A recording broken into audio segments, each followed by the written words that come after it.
Today is July 5th, and I'm going to talk about turkey because you've read the title. And this is going to branch off of the verse that I was given for the video Saving Money Part 2, because I did talk about food in there, but this one specific topic of turkey, it needed to have its own video because I just had too much stuff to talk about because I had been putting it off for so long. Now, Isaiah 55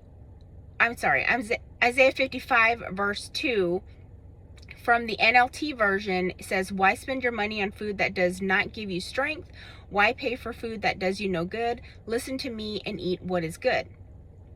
So last year, maybe a little bit longer, I heard in my sleep, "Watch me wane your chicken."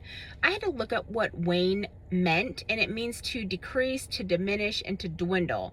So basically, watch me get rid of your chicken. And then in the last several months, maybe 4 or 5 months, God had been, that's when he kind of started pointing me toward chicken, but I really didn't say anything about it because I wasn't sure, was I supposed to? I sat on it for a while. And to help confirm that God was like, yes, I'm telling you to stop eating chicken and start eating turkey. When we went grocery shopping, this was months ago before I started ordering online, my husband just out of nowhere was like, "Hey, let's buy this ground turkey," which is not something we normally buy. So I went ahead and bought it because I'm like, okay, now I know you're pointing me to turkey and I wasn't really doing anything with that information, and now you're making my husband bring up turkey again. Then let's see what happened next.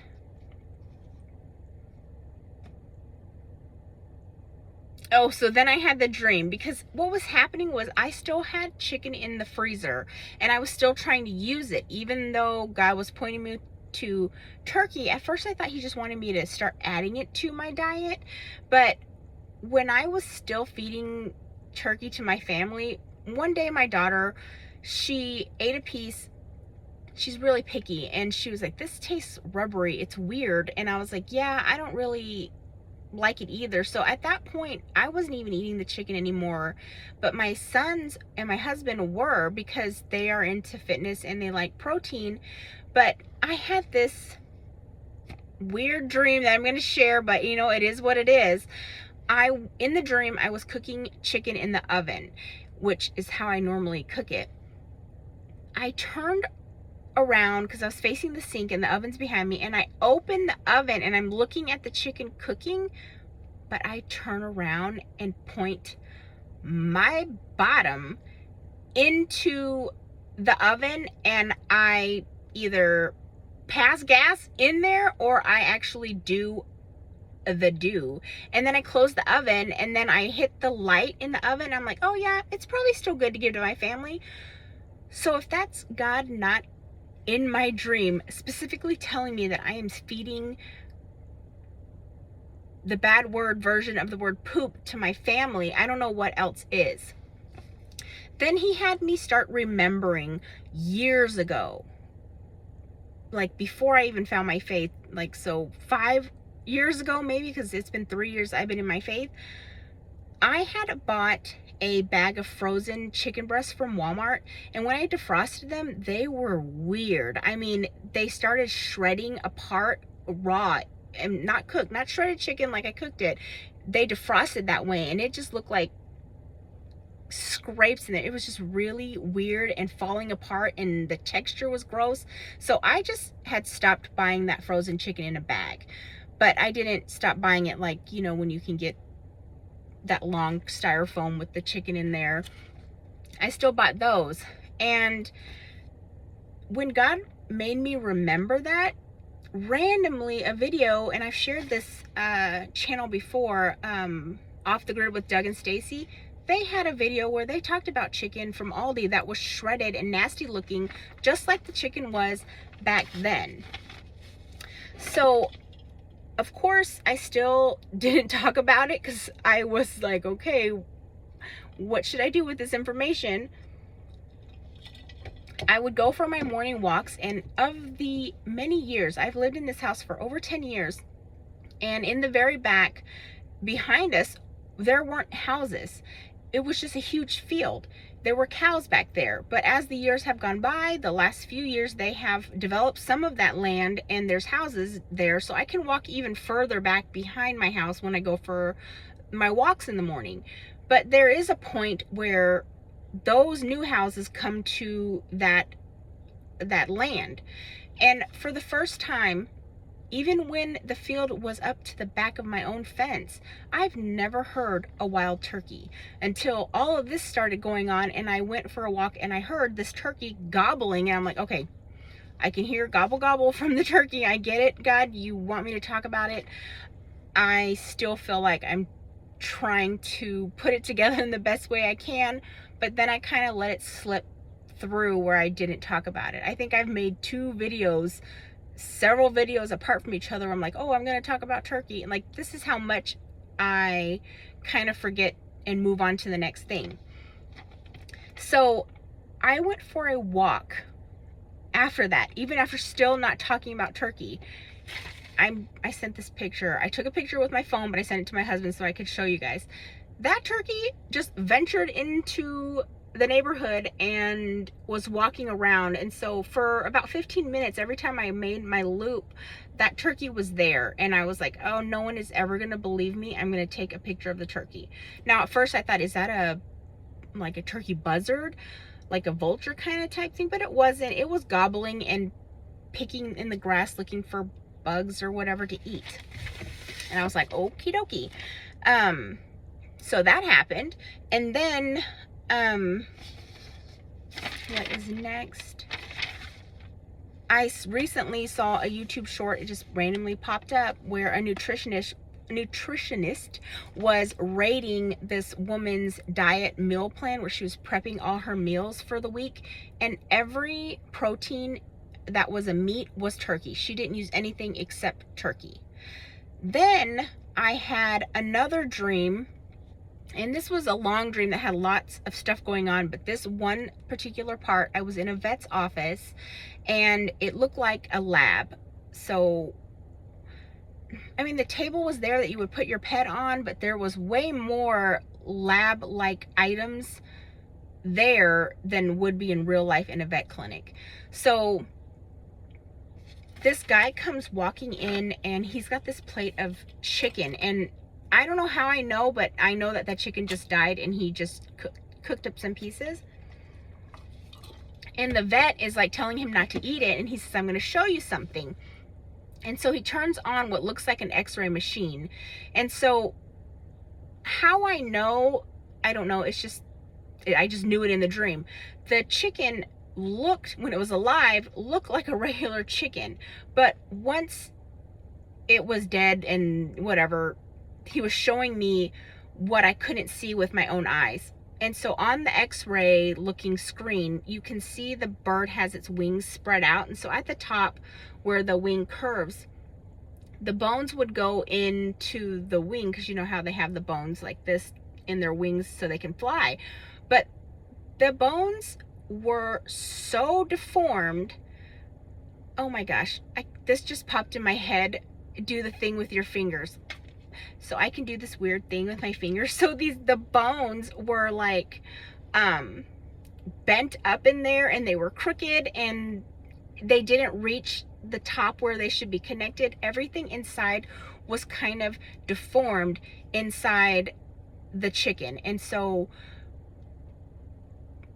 I don't know how to explain it. I'm just being led to, we are not seeing what is actually going on with the chicken that they're giving us to eat. There is something going on, and the guy in the dream talked about like different infections and things like that. So that's the end of that part of the dream that had to do with chicken. And then what next?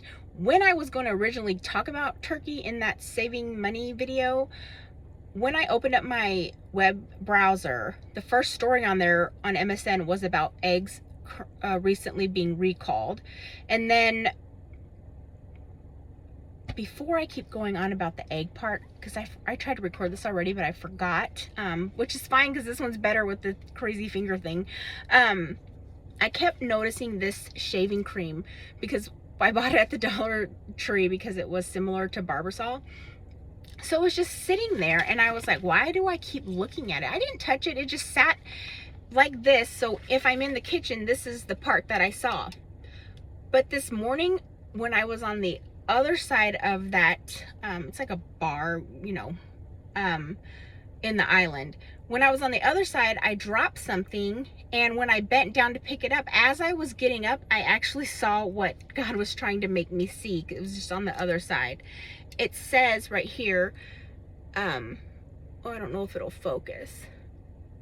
Whatever, it says made in Turkey right there. So I was like, okay, like definitely you want me to make this turkey video. I wish it would show up. Let me see.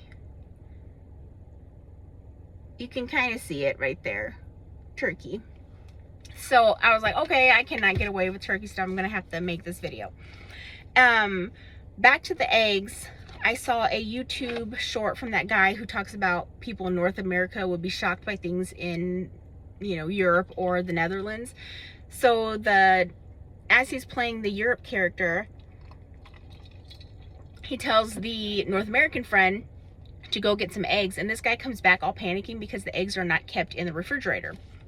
And the Netherlands guy is like, whatever, it's fine. So I had to look into why this was. And here in the States, when the eggs are laid, they are sent somewhere and they go through this long process of washes or sanitization process. I don't know what it entails, but what ends up happening is the protective layer called the cuticle gets removed, and so that makes it more susceptible. I can't say the word. They can get salmonella easier. Things can pierce through that we can't see into the eggshell, which can cause salmonella poisoning inside the eggs, you know, which is why they're always recalling them. And so they have to stay at a certain temperature, which is why in the States they have them refrigerated. In the Europe, they don't do this. The eggs are packed close by to where they're laid, and then they go to the stores and you buy them like you would a farm fresh egg. And so God kept bringing to my mind all the times that I've passed by this building that's by my dad's house. I think they sell car insurance there, but there's always a sign that says you can buy farm fresh eggs there, because I think someone there must have a farm where you can buy fresh eggs. And I just thought that was kind of like, oh, what a weird spot to be advertising you're selling eggs at this car insurance place.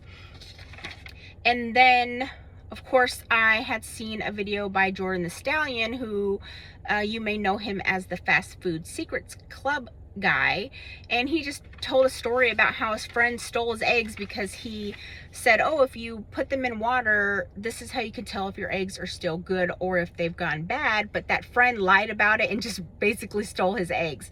So I would look into, because I don't remember how there's a process of if they float or if they don't float, like which level on the water the eggs are, if they're still good or not. So that's some information you may want to learn. And then in my sleep last night, I heard go to the farmer's market, which makes sense because in the month that I didn't make videos, I just kept being drawn to the farmer's market that is at the gas station by my house, which I've never been to. I mean, they used to have just one booth and they would sell honey there, but now there's lots of booths there. I just haven't, you know, thought about going there. So God's pressing on me to share that if you have access to go to a farmer's market, whether it be for eggs or for veggies or honey, whatever they're selling there, you have the better chance of having that farm to table, kind of eliminating the third party that is really just kind of doing more harm to our food than good, if that makes sense. So anyways, guys, always take everything back to God and always find the light. Thanks. Bye.